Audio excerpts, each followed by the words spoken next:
Hello everyone, welcome back. So we have done with the planning, organizing, and we are doing the staffing thing. We are in the business studies series, and today we are gonna do the rest of the topics remaining. जो भी बच गए थे सारे staffing के, we'll do that selection and training के method, selection का process, and all those things we need to do. Today, let's begin with first the selection thing. Selection का concept क्या है? सी अपन ने जब रिक्रूट किया तो अपन ने बहुत लोगों ने अप्लाई किया. उन अप्लाई किए हुए ऑल्टरनेटिव्स के लोगों के बीच में we need to identify the best person for our job profile and we need to select them. That is selection, nothing else, right? इतना ही है selection, as the name suggest. ये तो बताने की भी जरूरत नहीं है आई गेस, बिकॉज ऑब्वियसली इतना ही मतलब है. जो ऑल्टरनेटिव्स मिल रहे हैं सेलेक्ट कर लो उसमें से, राइट? बट ये इतना भी सिंपल नहीं है. It is quite tricky actually. Why? Because process बहुत लंबा है यार. बहुत एक्सटर्नल सोर्सेज का एज आई टोल्ड यू बहुत लंबा प्रोसेस है. तो वन बाय वन हम सारे प्रोसेसेस देखेंगे. First we need to see the first step, that is preliminary screening. यहाँ पे क्या होता है, we need to eliminate people जो कि बिल्कुल एलिजिबल ही नहीं है. अपन को उनको हटाना है शुरुआत में, ताकि अपना टाइम वेस्ट ना हो. बहुत लंबा प्रोसेस चले, फिर बाद में मालूम पड़े कि अगले की क्वालिफिकेशन क्राइटेरिया मैच नहीं कर रही और probably the personality is not matching और एनीथिंग. तो जो भी अपने पास में डॉक्यूमेंट है, इंफॉर्मेशन है, उनके बेसिस पे हम जिनको एलिमिनेट कर सकते हैं हम उनको सबसे पहले एलिमिनेट करेंगे. Now the second thing would be what? The selection test. अभी सिलेक्शन टेस्ट बहुत सारे तरह के हो सकते हैं. समटाइम्स ऐसा होता है कि एक दो तरीके के होते हैं. समटाइम्स ऐसा होता है कि you know it happens like कि 4 तरह के टेस्ट करा लिए, 5 तरह के करा लिए, बहुत सारे होते हैं. तो अभी कौन कौन से होते हैं वी नीड टू सी. यहाँ पे देखिए, यहाँ पे कुछ 5 तरह के टेस्ट लिखे हुए हैं आपके लिए. डरिए मत, हर जगह ऑर्गेनाइजेशन में ऐसा नहीं होता है, but yes it happens, it does happen in big organizations. Let's begin with the first thing. They will test your intelligence. अभी इसमें तो कोई डाउट ही नहीं है यार, obviously they have to check ना. रख क्यों रहे हैं आपको? तो वो आपकी चीजों को देखने का नजरिया, आपका intelligence, and they will check कि आपको किस चीज में इंटरेस्ट है, what are you looking for and what are your perspective about those things. So they will check that in the intelligence test. Aptitude में वो आपका नॉलेज चेक करेंगे. नॉलेज के साथ में they will check your way of approaching things. How do you approach thing, वो अच्छे से वो चेक करेंगे. आपका thought process and you know how you are dealing with things, आपका लॉजिकल रीजनिंग कैसा है, how you put logics in these things, वो सब कुछ चेक करेंगे. पर्सनैलिटी चेक में वो, पर्सनैलिटी टेस्ट में वो आपको ओवरऑल चेक करेंगे, that overall how are you performing in life. See अभी क्या होता है कि पर्सनैलिटी टेस्ट में आपके पर्सपेक्टिव्स और आपका नॉलेज, आपका इंटेलिजेंस, ये सब कुछ उसमें ही आ जाता है, राइट? तो personality test is something which is extremely important and which is extremely common in life, right? Trait test में क्या होता है? अभी ट्रेड टेस्ट में आप कंफ्यूज हो सकते हैं. इसमें ये होता है कि आपके पास में क्या क्या एबिलिटीज हैं, आपकी स्किल्स, और अदर देन जॉब क्या आपकी स्किल्स हैं, और what are you looking for the other skills to learn. they also see that also in the trade test. ठीक है? फिर होता है इंटरेस्ट टेस्ट. सी समटाइम्स क्या होता है कि बहुत सारे लोग ऐसे होते हैं जिनका जॉब के अलावा भी बहुत डिफरेंट इंटरेस्ट होता है. Like one of my friend love singing and dancing also, but he have to quit because of some things and he will continue after that, after some time, right? तो अभी वो उसकी skills कैसी हैं, आपका कोई दूसरा अनशन इंटरेस्ट तो नहीं है जो कि आपकी जॉब प्रोफाइल में आपको हार्म कर सके. They will all you know they will check that, and आपके इंटरेस्ट से, आपके इंटरेस्ट किस तरफ जा रहे हैं, उन सब चीजों से भी वो आपको टेस्ट करेंगे, आपकी मेंटालिटी को, आपके नॉलेज को एंड आपकी थॉट प्रोसेस को. तो ये सिलेक्शन टेस्ट होते हैं खूब सारे, और भी बहुत सारे होते हैं एनीवेज. तो पर अभी आप इतना ही देख लीजिए, ये भी बहुत ही है एनीवेज. सो ठीक है, तो ये इतने होते हैं. अभी उसके अलावा सिलेक्शन टेस्ट होने के बाद में what do they do? Employment interview. अभी employment interview is very very formal, बहुत फॉर्मल सा इंटरव्यू होता है, जब जहाँ पे लोग आपको बहुत सारे क्वेश्चंस पूछ रहे होते हैं, आपके पर्सपेक्टिव्स, आपकी जॉब प्रोफाइल को लेके, आपका जो काम है उसके बारे में आपको कितना नॉलेज है, व्हाट यू नो, ये भी पूछते हैं कि आपका बैकग्राउंड क्या रहा, आपने लास्ट टाइम जॉब क्यों छोड़ा. दे विल ऑल चेक कि आप एडजस्ट हो पाएंगे कि नहीं पाएंगे इस ऑर्गेनाइजेशन में, and they will check so many things, right? तो ये, और समटाइम्स ऐसा होता था पहले कि इंटरव्यू जो है जो पूछने वाला है वही पूछता है उनको, पर आजकल ऐसा होता है there are some cross questions also about, मतलब जो इंटरव्यू है उसको जानना होता है कंपनी के बारे में, तो वो भी चल रहा होता है, राइट। तो एम्प्लॉयमेंट इंटरव्यू में ये सब कुछ होता है। उसके बाद में फोर्थ स्टेप वुड बी आपका रेफरेंस और बैकग्राउंड चेक किया जाएगा। अभी आपने तो रिज्यूमे बनाया नहीं होगा कभी, लेकिन रिज्यूमे में हम लोग सबसे लास्ट में रेफरेंस लिखते हैं, जहां हमने लास्ट काम किया है वहां पे दे विल कॉल देम और आस्क देम कि यार ये बंदा आपके यहाँ से गया है, इन्होंने काम किया है, इनका कैरेक्टर कैसा है, इनका वर्क प्रोफाइल कैसा रहा है, ये कितने हार्ड वर्किंग थे, why they left, wasn't that so much of problem, कि ज्यादा प्रॉब्लम तो नहीं है, हम लोग की रिस्क तो नहीं ले सकते हैं, एंड ऑल दोस थिंग्स। यार बहुत चीजें होती है जो पूछनी होती है। अब ये आप तब रिलेट कर पाएंगे अगर आपकी बहन की या मोस्टली बहन की, कोई बड़ी बहन की शादी हो गई है, तो your parents must have checked about that guy, asking to different people जो भी आस पड़ोस के हैं, या प्रोबेबली कोई रिलेटिव है, मतलब रिश्तेदार हैं जो दोनों साइड से हैं, they will ask them and they will check the background of that particular guy. Similarly in organization आप जो सिलेक्शन कर रहे होते हैं, तो अगर आपने एम्प्लॉयमेंट इंटरव्यू पास भी कर लिया है, तो it is very important to know your background and other different references, they will check all those things. Now उसके बाद में क्या होता है, सिलेक्शन डिसीजन लिया जाता है। अभी आपने रेफरेंस भी चेक कर लिया, सपोज बैकग्राउंड आपका अच्छा है, आपने जो बताया वो बिल्कुल सच है एंड इज ऑल क्लीन, तो आपको क्लीन चिट मिल जाती है, and then selection decision will happen. और सपोज अगर आपको सेलेक्ट कर लिया गया है, देन व्हाट विल हैपन, आपका मेडिकल एग्जामिनेशन होगा, राइट। आपको देखा जाएगा कि यार आप फिट हो के नहीं हो, पता चला कि महीने में 15 दिन तो आ ही नहीं रही है मैडम, बीमार है, या फिर कुछ और दिक्कत है, क्रॉनिकल दिक्कत है, कोई और तरह की दिक्कत है, कंपनी के अपने अपने प्रोटोकॉल्स होते हैं, तो you have to follow that as well, तो इसलिए मेडिकल टेस्ट भी किया जाता है। Then after medical examination you will get the job offer, आपको एक लेटर मिलेगा प्रॉपर अच्छा वाला, जिसमें आपकी जॉब की सारी चीजें होंगी, आपकी प्रोफाइल के बारे में सब कुछ होगा, your salary everything would be written in that particular page, उसको जॉब ऑफर बोलते हैं, राइट। तो वो आपको जॉब ऑफर मिलेगा। उसके बाद में इफ यू एक्सेप्टेड दैट, तो there will be some contract of employment, आपको एक कॉन्ट्रैक्ट साइन करना होगा, उसमें बहुत सारे अलग अलग कंपनीज के अलग अलग प्रोटोकॉल्स होते हैं। समवेयर दे हैव रिटन की आप 2 साल तक नहीं छोड़ सकते हैं, अगर आपको 2 महीने की सैलरी पहले कट कर दी जाएगी, इन बिटवीन आपने छोड़ दिया तो, ऐसे बहुत सारे कॉन्ट्रैक्ट में लिखे हुए होते हैं बहुत सारी चीजें, तो you have to sign that before joining, right. आप ज्वाइन करने से पहले उसको साइन करेंगे कि yes I am the employ of this particular organization and I am accepting these things, और फिर आपके साइन, कंपनी के पास में आपका एक कॉन्ट्रैक्ट रहेगा और आप कंपनी के बोले बिना हिल नहीं सकते हो, राइट। सुशांत सिंह राजपूत के उसमें आप देख सकते हैं, उसने पता नहीं कौन सा कॉन्ट्रैक्ट साइन कर रखा था, 2 साल तक उसने कोई और फिल्में नहीं करी, यू कैन टेक दैट। तो इस तरह के कॉन्ट्रैक्ट हर कंपनी में होते हैं, राइट। तो ये हो गया। उसके बाद में द प्रोसेस इज फिनिश, आपको जो है वो बिल्कुल अच्छे से कॉन्ट्रैक्ट साइन करने के बाद में आप सेलेक्ट हो गए हैं, आप आइए काम करिए और बस दिमाग लगाइए अपना, और क्या, इतनी सी प्रोसेस है, 8 स्टेप्स हैं। सबसे पहले एग्जामिनेशन होगा, उसमें आप एलिमिनेट ही कर देंगे बिल्कुल, फिर सिलेक्शन टेस्ट होगा, फिर एम्प्लॉयमेंट इंटरव्यू होगा, आपका वो लोग इंटरव्यू लेंगे। उसके बाद में अगर आप सेलेक्ट हो जाते हैं तो आपको बिल्कुल सिलेक्शन डिसीजन लिया जाएगा, आपका रेफरेंस चेक होगा, then selection decision will happen, and then similarly medical examination करने के बाद they will give you the job offer, और फिर आपको कॉन्ट्रैक्ट साइन करके आ जाना है, राइट। ये इतना सा है, बाकी कुछ भी नहीं है। ये हो गया सिलेक्शन का aspect. Now let's see training and development. See training and development का सीन थोड़ा सा डिफरेंट है सिलेक्शन और रिक्रूटमेंट से, वो लोग बहुत सिमिलर हैं, कोरिलेटिव हैं। ट्रेनिंग जो होता है वो सिलेक्शन के बाद होती है, और किसी ने बहुत अच्छा बोला है, और ये लाइन आप बहुत अच्छे से याद करके लिख भी सकते हैं, एंड दैट इज कि if you wish to plan for a year, sow seeds. If you wish to plan for 10 years, plant trees. If you wish to plan for a lifetime, develop people. अगर आप चाह रहे हैं life time कुछ plan करना, develop yourself, develop people. तो development और training has some correlation and they will go parallelly, right? Let's see first the training thing.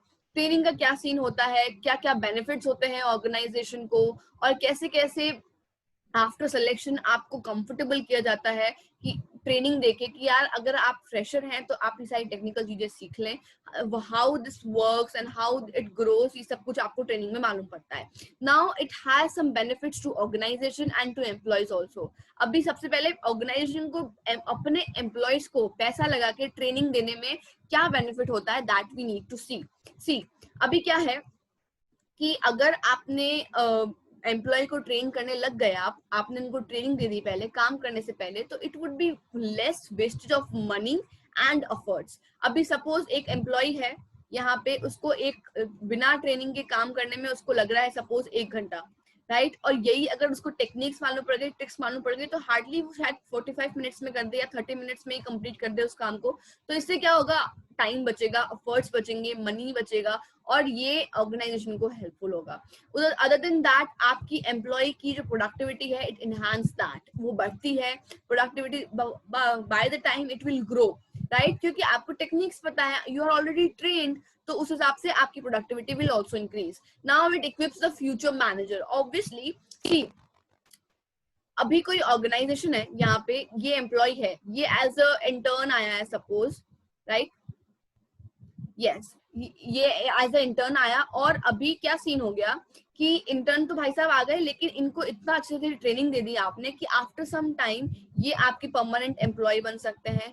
और अगर अच्छे से ट्रेनिंग मिली उनको, तो हो सकता है कि वो फ्यूचर मैनेजर की जगह भी ले ले. और इन यू नो एनी सर्कमस्टेंस, अगर इमरजेंसी हो, तो आपके एम्प्लॉयज अगर ट्रेन रहेंगे तो इमरजेंसी को they can fight easily, right. तो ये एक और बेनिफिट है. उसके अलावा it also increases employees morale, right. Why? Because see what happens कि अगर आपको पता है that हमें इतना से ट्रेन किया जा रहा है, हमें सिखाया जा रहा है, we will get the opportunities, we will be doing so many good new things, तो आपका मोरल एकदम से इंक्रीज हो जाएगा कि यार हम बहुत अच्छे ऑर्गेनाइजेशन में, हमें इतना सब कुछ करने को मिल रहा है. इस कारण से क्या होगा, एब्सेंटिज्म भी कम होगा, आप एब्सेंट नहीं रहेंगे, you will be very curious about all the days, आज क्या नया करने वाले हैं, आज क्या नया सीखेंगे, will implement that and so many things, right. Other than that, you know, it helps in obtaining effective response to fast changing environment.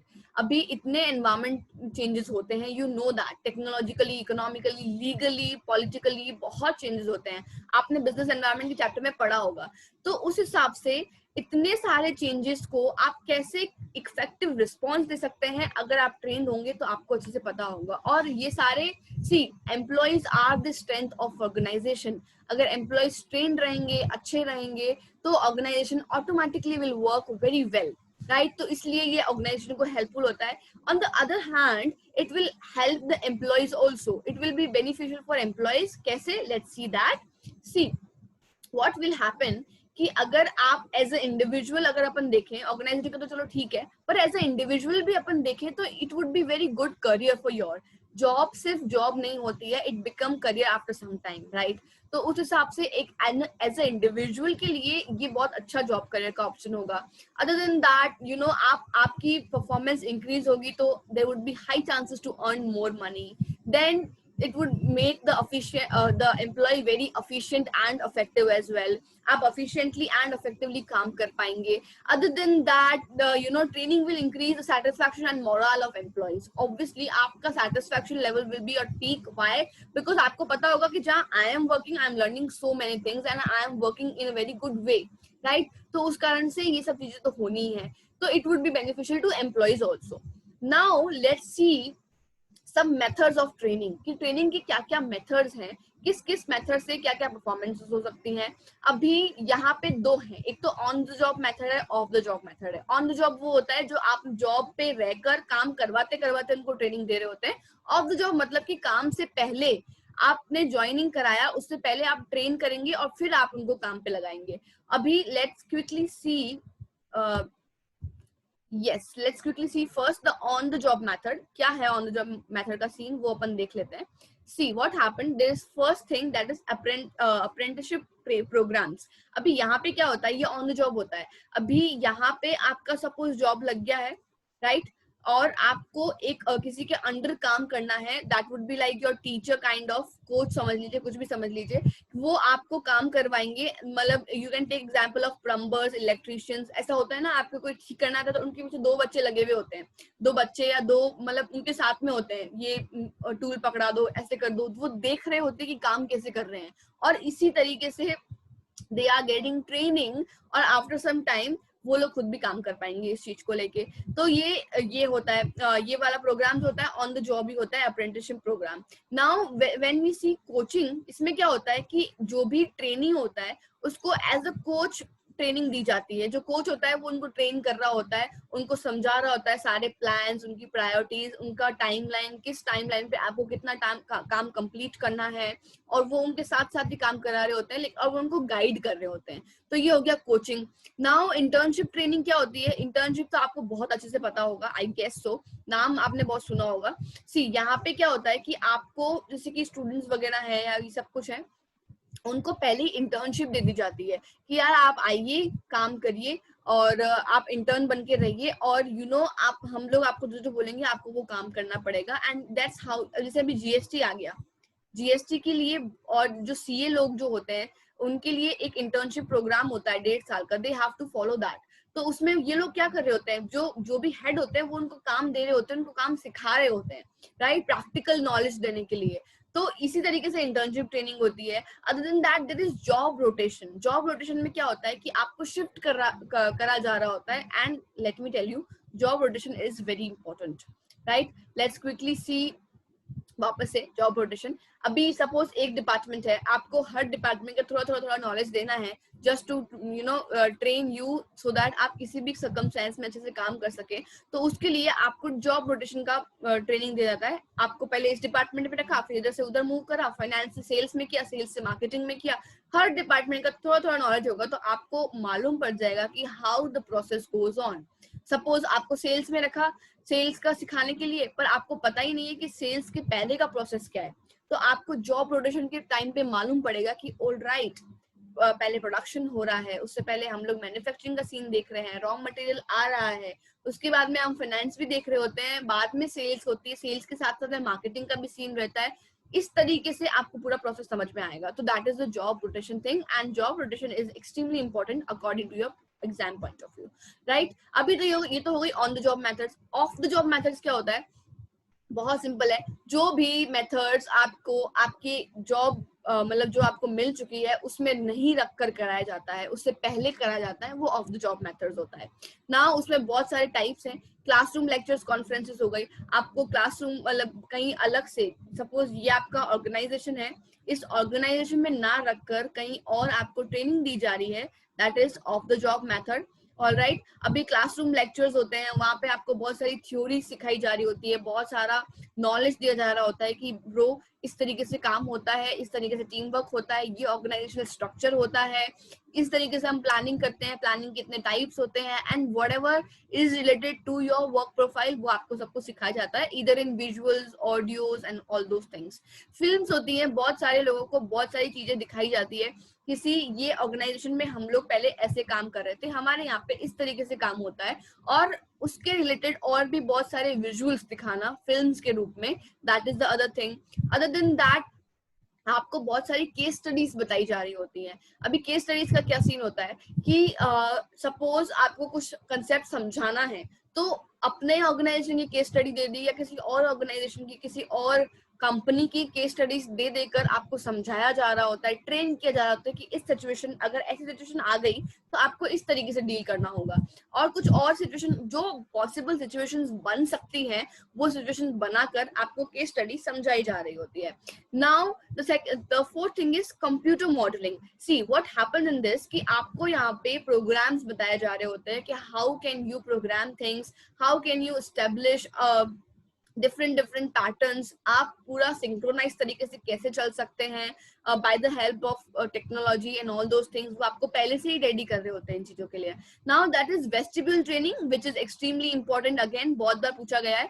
इसमें क्या होता है, सी अभी आप जब ऑफ द जॉब ट्रेनिंग कर रहे हैं तो आप फील्ड पे तो नहीं है, आप काम तो नहीं कर रहे हैं, तो ये लोग आपको ऐसा माहौल बना के देंगे, सारे टूल्स प्रोवाइड करेंगे कि ब्रो ये चीजें ऑर्गेनाइजेशन में होने वाली है, now perform here and tell us how will you gonna deal that, right. तो ये वेस्टिबल ट्रेनिंग होती है, ये इस तरीके से चलती है। Other than that there is programmed instruction. अभी यहाँ पे आपको क्या करना होता है, ये नाम पे मत जाना, इसका मतलब सीधा सा ये है कि आपको बहुत सारी चीजें उटपटांग तरीके से करके दे देंगे, फिलअप्स दे देंगे कि यार जो जो आपने सीखा है फिल करो, सिंक्रोनाइज करो चीजों को। तो जो ट्रेनी होगा उसको अच्छे से सारे फॉर्म्स फिल करने होंगे, सारे गैप्स फिल करने होंगे। सपोज मैंने लिख दिया माय नेम व्हाटएवर इज नहीं लिखा मैंने, is this, right, my name dash Meenal. अभी ये तो बहुत नॉर्मल सा, मतलब बहुत अजीब सा एग्जांपल है, बट यस अभी यहाँ इज भरना है, ये आपके ट्रेनिंग खुद भरेंगे and they will program that instruction in that a very good way, right. इस तरीके से बहुत सारी टेक्निकल चीजें होती है कि सपोज आपको कोई केस स्टडी दे दी, उसमें आपको फिलअप्स दे दिए, आप the training need to fill that. तो ये सारे तरीके के ऑफ जॉब मेथड्स होते हैं that you need to see, that you need to learn, because case studies में बहुत इजीली पूछ सकते हैं ये लोग आपको कि ये वाला मेथड कौन सा है, ये वाला कौन सा नहीं है, एमसीक्यूज में भी आ सकता है। तो everything is very very important right now, so please इसको अच्छे से कर लीजिएगा। Other than that you know time is going like hell, आपका टाइम सच में बहुत तेजी से चल रहा है, तो please utilize your time, keep watching the videos, keep watching Indian economy, macroeconomy and business studies part second is gonna start by today, to watch that as well. And we have the premium courses, if you need that let me know and write me in the comment section, right? I'll see you in the next video. Till then, good day, bye bye, I'll see you in the next video.